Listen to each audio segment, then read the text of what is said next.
I'm just going to get started. Like I just said, we're going to be talking about coal ash pollution during this Instagram Live. And it's something that we haven't really actually ever addressed on our channel. We have a couple articles, but nothing that we've ever talked about on Instagram Live or in any of our podcasts. So I'm excited to go over everything today. So let's kind of start with a little background, like what is coal ash? Why is it important to safe drinking water?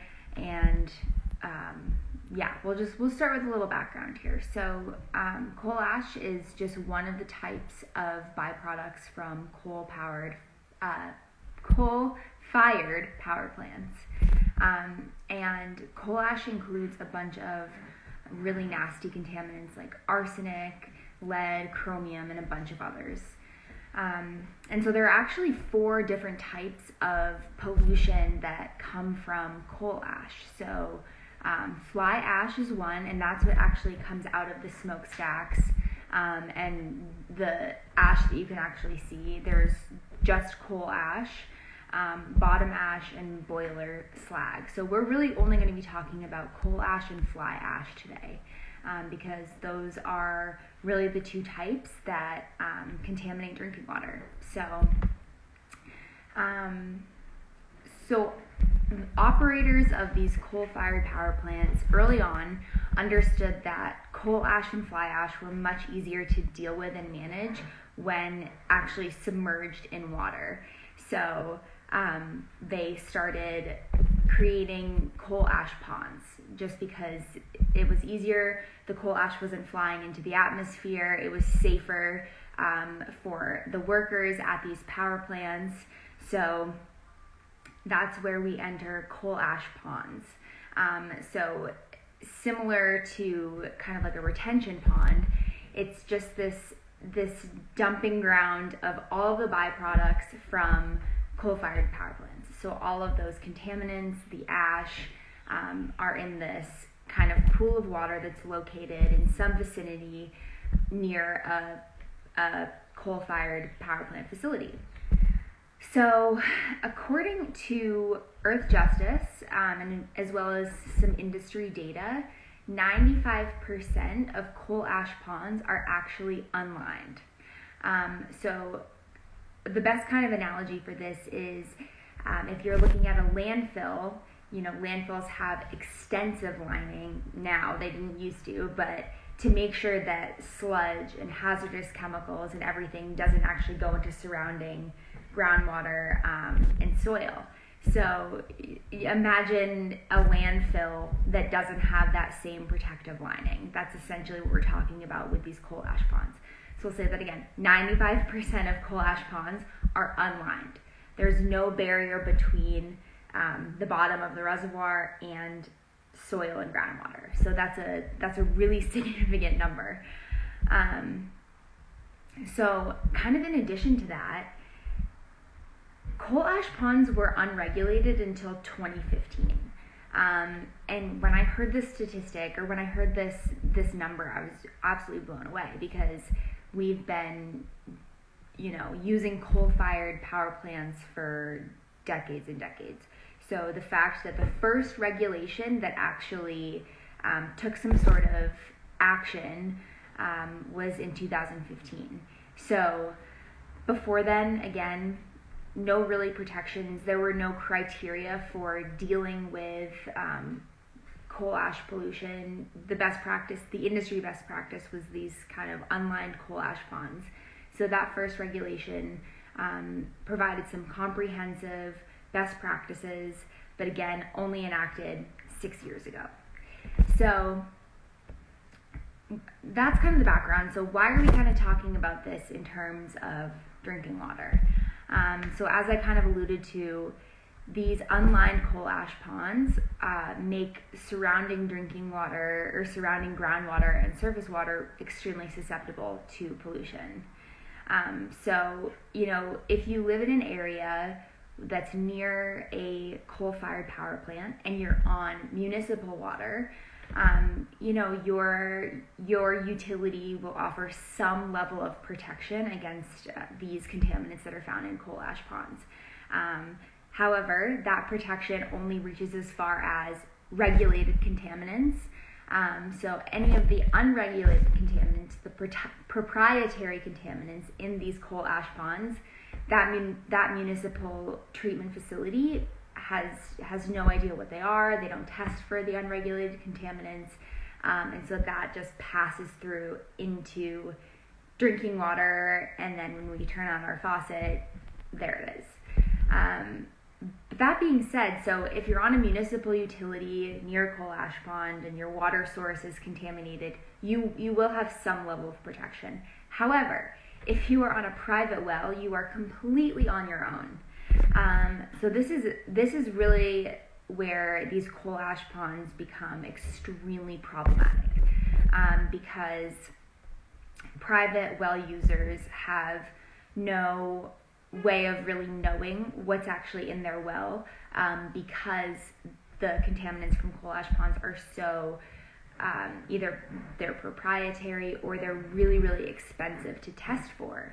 So a lot of times these private well users will just go years and years until it becomes a problem. A family member gets sick, or a disclosure from the coal-fired power plant will let them know, hey, this has been in your groundwater well for all of these years. So yeah, there's no agency between the coal-fired power plant and the private well user. So if you are on a private well, this is just something to think about, even not talking about coal-fired power plants, but you're on your own. There's no one testing your well except for yourself, and more often than not, those tests are super expensive, and a lot of people aren't able to afford $1,000, $2,000 well water testing. So it's really unfortunate, but it's just the reality of the industry at this point. So aside from that kind of direct pollution from the coal ash ponds into groundwater and surrounding surface water, these coal ash ponds, because they're unlined, they weren't regulated until 2015. More often than not, they weren't built super robust, and they're not really like those 100, 500-year storms they weren't really equipped to deal with stuff like that. So I just kind of wanted to point out two of the most significant spills of these coal ash ponds, and some you probably heard of because they absolutely made national news. So the Kingston fossil plant in Tennessee, the coal ash pond actually ruptured at the Tennessee Valley Authority Kingston fossil plant, and the spill actually released 1.1 billion gallons of this coal ash slurry into surrounding waterways, into tributaries of the Tennessee Valley River. It was just really significant, probably the worst spill of a coal ash pond in U.S. history. And then I think this is another one that people probably know of, just because Duke Energy has been in the news a lot for a more recent spill in North Carolina, I believe a couple years ago. But the same kind of thing at this coal-fired power plant in North Carolina.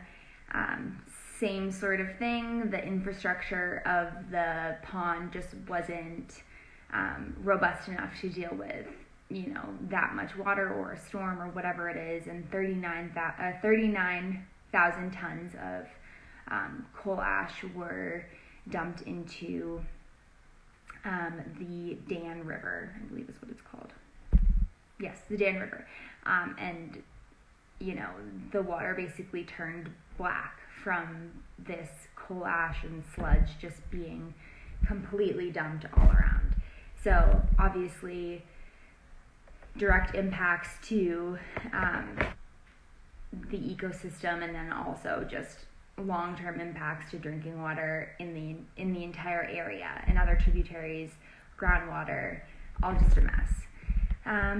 So, that's pretty much it for just this kind of summary of coal ash pollution. We wanted to make sure that people kind of knew how recently regulations were created on coal ash ponds, and just kind of let people know who are on groundwater, on private wells, that you are on your own. Like, it's unfortunate, but there's no one else that's going to test your well or ensure the safety of your well rather. So thanks so much for joining this live. As always, if you have any questions about coal ash ponds or anything else relating to drinking water, you can send us an email at hello@hydroviv.com, and one of our members of our science team will answer your chat. You can also DM us on Instagram, and yeah, we have, like I said, a chat at hydroviv.com where you can ask any of our science team members any questions you might have.